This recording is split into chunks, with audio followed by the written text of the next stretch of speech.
ঢাকায় কত রিকশা এর হয়তো কোনো সঠিক হিসাব নেই কারো কাছে। হিসাব যেমন নেই ঠিক তেমনি নিয়ন্ত্রণের বাইরেই এই বাহনটি। ছোট বড় সব সড়কেই দৌরাত্ম্য এগুলোর। তবে মূল সড়কে রিকশা নিয়ন্ত্রণে কাজ শুরু হয়েছে। পরীক্ষামূলকভাবে কয়েকটি জায়গায় বসানো হয়েছে রিকশা ট্র্যাপার। আরও জানাচ্ছেন মহসিন কবির।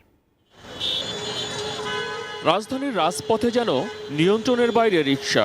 পায়ে টানা রিকশার গতি কিছুটা নিয়ন্ত্রিত হলেও লাগাম ছাড়া 3 চাকার ব্যাটারি চালিত বাহনটি অলিগলি ছাড়িয়ে এখন মূল সড়কে দাপটের সঙ্গে চলছে।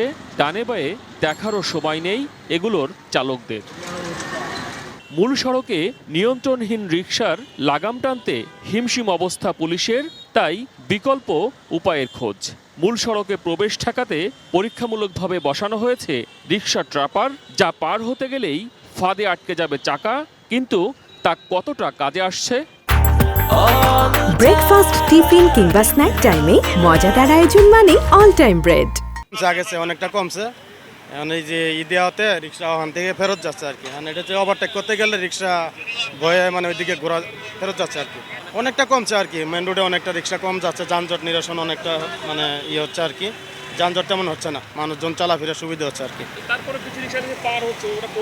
কৌশল করে পার হচ্ছে আর কি। 2 সাইডে যাবেই, মাছ তো আর সবই উঠে না, 2 সাইডে মিস হতে যাবে। পরীক্ষামূলকভাবে ট্রাপার বসানো হয়েছে রাজধানীর কাকরাইলের ব্যাটারি গলির প্রবেশমুখ এবং বেইলি রোডের ভিকারুন্নেসা নন স্কুলের সামনে। ঈদের আগে পুরনো রমনা থানার সামনে ট্রাপার বসানো হলেও তা এখন সরিয়ে ফেলা হয়েছে। তুত্তুরা করে দিয়েছে, হানা যাইব টায়ারের মধ্যে। এটা যা না দেখে এটা যাইতেছে, আর যাই দেখতেছে তাই পার হইতেছে না। ওই জায়গায় এমন এক জিনিস দিয়ে দিছে, রিস্কে পার হতে পারে না। রড দিয়ে বানাই দিছে, রিস্কে পার হতে পারে না। আর মনে করেন ওইদিকে থেকে গাড়ি আইলো, রিস্কা আইলো, মেন রাস্তা দিয়ে আইলো, এদিকে পার হওয়া কঠিন।